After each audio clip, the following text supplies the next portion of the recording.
ഷാർജയിൽ നിന്നും ദുബായിക്കുള്ള യാത്രയിലാണ്. ഷാർജ ബസ് സ്റ്റേഷനിൽ നിന്നും ദുബായിലേക്കുള്ള യാത്രയിൽ ഇന്നവിടെ ആരാധനയുണ്ട്. വൈകിട്ടത്തെ ആരാധനയ്ക്ക് വേണ്ടി പോവുകയാണ്. ആ ചർച്ചിൽ ആരാധനയ്ക്ക് അവിടെ നിന്നുള്ള യാത്രയാണ്. അവിടെ കൊണ്ടതിനായി സ്തോത്രം. നമ്മുടെ മനോഹരമായിരിക്കുന്ന ഷാർജയുടെ വഴിയാളി കാണുന്നത്. യുഎയുടെ ഒരു കാലത്തെ ഹൃദയമായിരുന്നു ഷാർജ.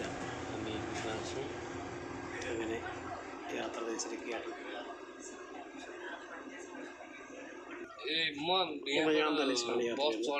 ഒരു ബസ് സ്റ്റേഷൻ വണ്ടി നിർത്തിയിരിക്കുകയാണ്. ആ കാണുന്ന ഒരു വെയിറ്റ് ഷെഡാണ്. പക്ഷേ അത് എ സി, നമ്മുടെ നാട്ടിലെ പോലെ എ സി ബസ് സ്റ്റാൻഡ് ഒരു വെയിറ്റ് ഷെഡാണ്. നമ്മുടെയൊക്കെ നാട്ടിൽ അങ്ങനെ ഇല്ലല്ലോ. എയർ കണ്ടീഷൻ ചെയ്തിരിക്കുന്ന ഒരു വെയിറ്റ് ഷെഡാണ്.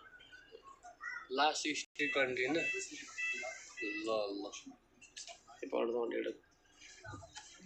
എടുത്തിരിക്കുകയാണ്. ഭയങ്കര തിരക്കാണ്. വൈകുന്നേരം 6 മണി കഴിഞ്ഞ സമയം.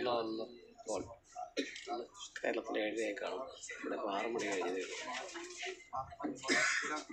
അങ്ങനെ ഇവിടെ വീണ്ടും വണ്ടി എടുത്തിരിക്കുന്നു.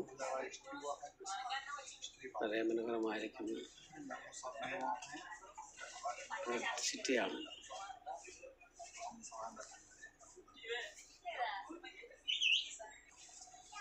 എന്തൊരു പ്രത്യേകത എന്ന് വെച്ചാൽ തനിച്ചാണ് ഞാൻ യാത്ര ചെയ്യുന്നത്. ഇവിടുന്ന് ഷാർജയിൽ ദുബായിക്ക് തനിച്ച് ബസ്സിൽ ഞാൻ ഇവിടുന്ന് ഷാർജയിൽ തിരിച്ച് കാർഡ് ഉപയോഗിച്ചാണ് പോകുന്നത്. മെട്രോയിലേക്ക് പോകും. Dubai metro station, union metro station ചെന്നിറങ്ങി അവിടുന്ന് മെട്രോയ്ക്ക് കയറി മറ്റൊരു സ്ഥലത്തെല്ലാം എൻ്റെ യാത്ര തുടർന്നിരിക്കുകയാണ്.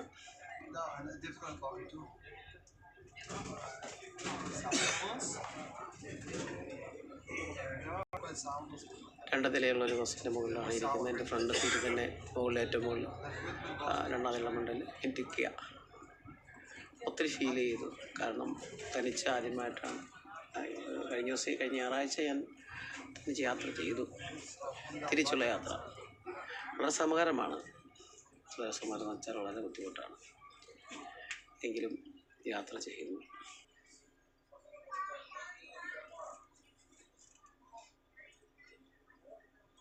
നമ്മുടെ നാട്ടിലെ ലോ ഫ്ലോർ ബസ്സൊക്കെ കട്ടപ്പുറത്തിരിക്കുമ്പോൾ ഇവിടെ അത് മാത്രമേ ഉള്ളൂ. സിഗ്നലായിട്ടുണ്ട്. ഞങ്ങൾ വീണ്ടും യാത്ര തുടരുകയാണ്. ട്രാഫിക് എപ്പോഴും വളരെ സമയം ജാമാകാറുണ്ട്. എങ്കിലും നല്ല രസമാണ്. அப்ரூவ் பண்ணி அடுத்து நம்ம சர்டிஃபிகேட்லாம் கேட்பாங்க. மெயிலில் திரும்ப சர்டிஃபிகேட்லாம் அனுப்பணும். அது ஒரு வாரம்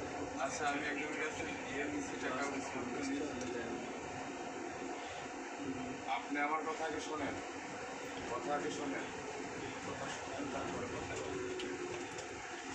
വീണ്ടും ഒരു വെയിറ്റ് ഷെഡിലേക്ക് ആളുകൾ കയറാൻ നിൽക്കുകയാണ്.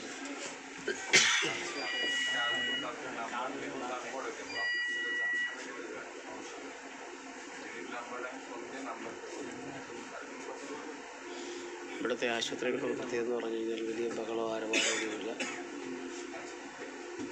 പക്ഷേ ആശുപത്രിയാണ്.